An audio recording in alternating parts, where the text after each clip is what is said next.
What if I told you that the biggest health mistake people make after 65 isn't eating sugar?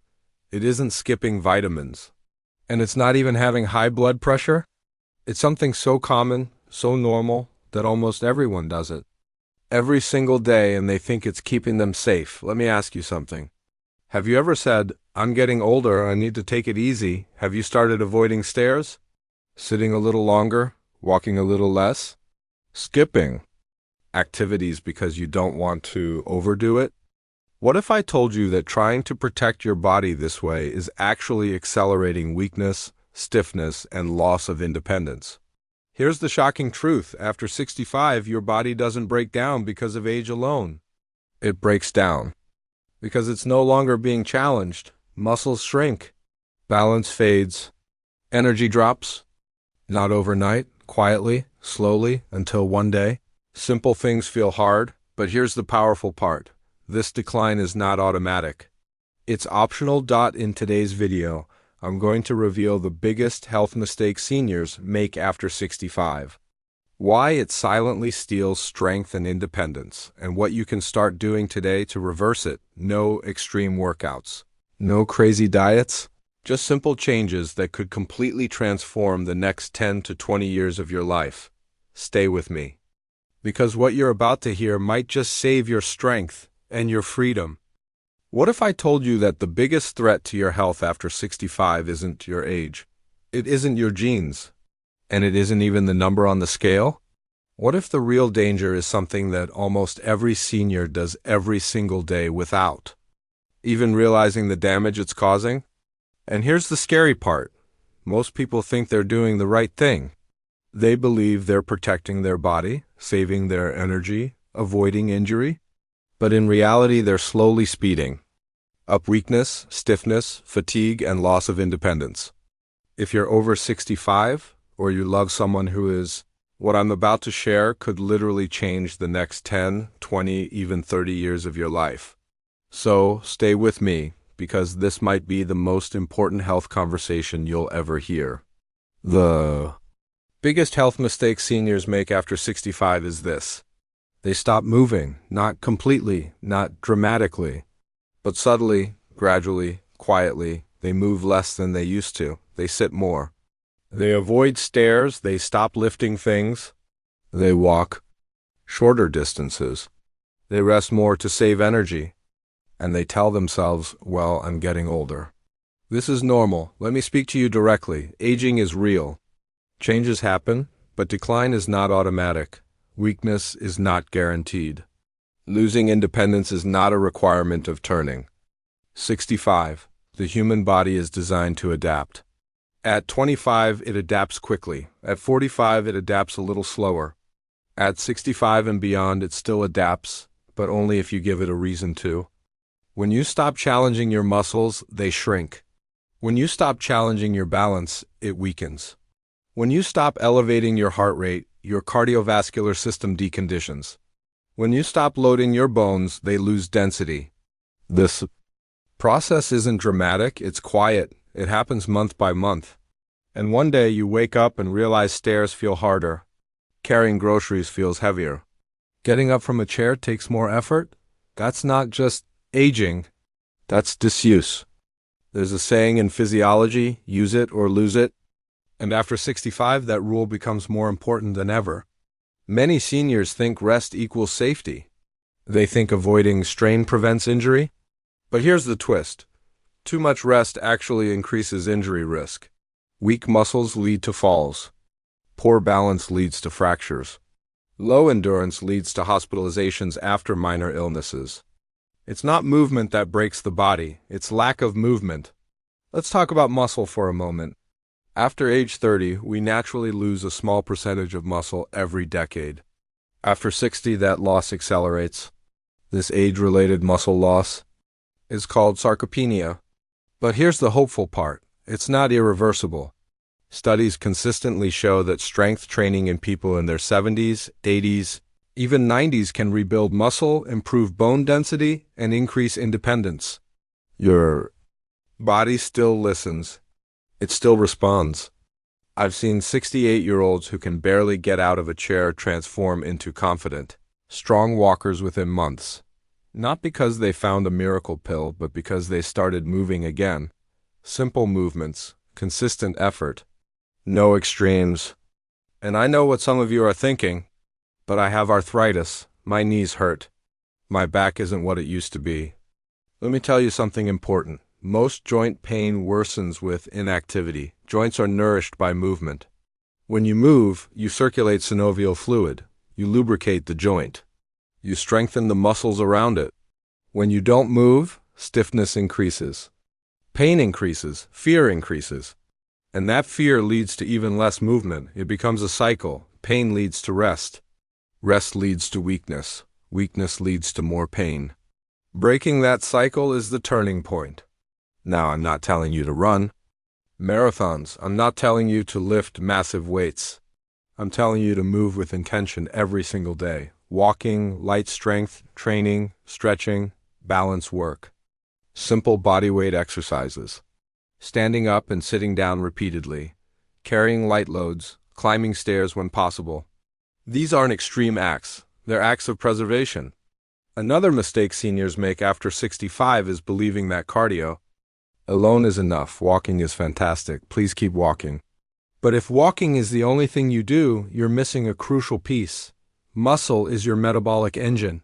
It helps control blood sugar. It supports joint stability.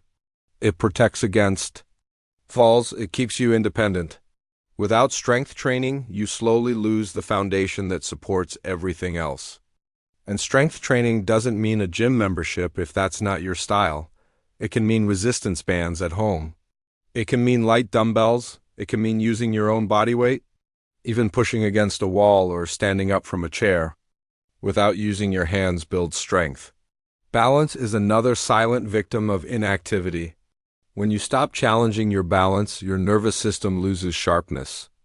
Reaction time slows, falls become more likely. But balance can be trained at any age. Standing on one leg while holding a counter, walking heel to toe, gentle yoga or Tai Chi movements. These small daily challenges send powerful signals to your brain and body. Let's also talk about energy. Many seniors feel tired and assume the solution is more rest. But often, fatigue comes from deconditioning. When your cardiovascular system weakens, everyday tasks require more effort. That effort feels exhausting. The solution isn't more sitting. It's gradually rebuilding stamina. It might sound backwards, but appropriate movement actually increases energy. It improves circulation. It enhances oxygen delivery. It boosts mood. It improves sleep. And sleep quality alone changes everything, from memory to immune function. Speaking of the immune system, regular movement strengthens it. Inactivity weakens it. After 65, your immune system naturally becomes less responsive. But moderate, consistent physical activity helps maintain its effectiveness. That means fewer infections, faster recovery, and better resilience. There's also the mental health side of this. Movement is one of the most powerful natural antidepressants available. It stimulates endorphins. It supports brain-derived neurotrophic factor, which helps maintain cognitive function. Seniors who stay physically active have lower rates of cognitive decline compared to those who become sedentary. This is not about vanity. This is about independence. Ask yourself one question. Do you want to rely on others for basic tasks? Or do you want to maintain control over your daily life as long as possible? The difference between those two futures is often movement. I've spoken to people in their late 70s who say, I wish I hadn't stopped moving in my 60s. And I've met people in their 80s who say, I'm so glad I stayed active. The difference in posture, confidence, and energy is visible. And here's something else important. It's never too late to start. The body doesn't say, oh, you're 72? Sorry, adaptation is closed. It responds to stimulus at any age. Progress may be slower, recovery may take a bit longer, but improvement is always possible. The key is consistency over intensity. 5 days a week of moderate movement beats one intense workout followed by 6 days of inactivity. Small daily deposits build long-term wealth in your health account.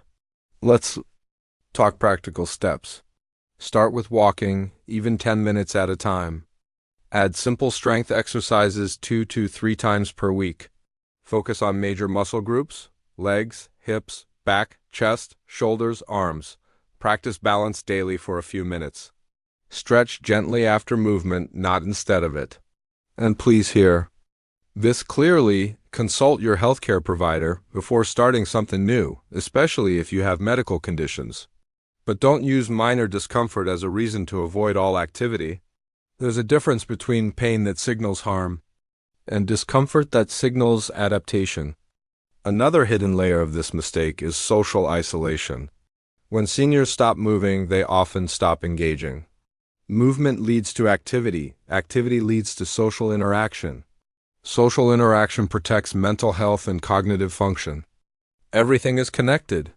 Your muscles are not just for strength, they're endocrine organs. They release beneficial compounds when activated. When you move, you're sending anti-inflammatory signals throughout your body. When you sit for long periods, inflammation increases.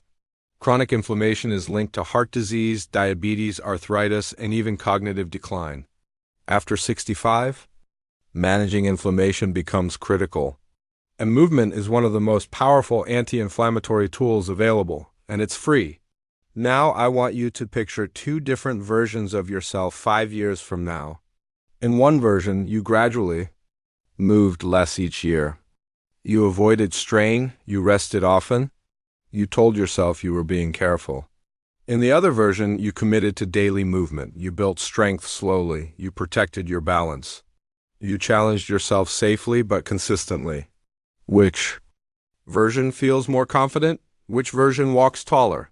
Which version needs less help? The difference starts today. You don't need perfection. You don't need complicated routines. You need commitment to move your body regularly and progressively. If you're already active, this is your reminder not to slow down unnecessarily. If you've become sedentary, this is your wake-up call, not to feel guilty, but to feel empowered. Your age is not your enemy. Inactivity is, and I want to leave you with something powerful. Strength after 65 is not about proving something to others, it's about proving something to yourself. It's about preserving dignity. It's about being able to get up off the floor if you fall. It's about carrying your own groceries. It's about playing with your grandchildren without fear. Movement is medicine, it's protection, it's freedom. So starting today, promise yourself one thing: you will not surrender your strength quietly. You will not let your body fade because of fear. You will move, even when it's inconvenient. Especially when it's inconvenient. Because the biggest health mistake seniors make after 65 is stopping movement. And now that you know the truth, you don't have to make that mistake. If this message spoke to you, share it with someone who needs to hear it. Subscribe to this channel for more real, practical health advice designed specifically for you. We're here to help you stay strong, independent, and confident at any age. And remember, it's not about adding years to your life, it's about adding life to your years. I'll see you in the next video.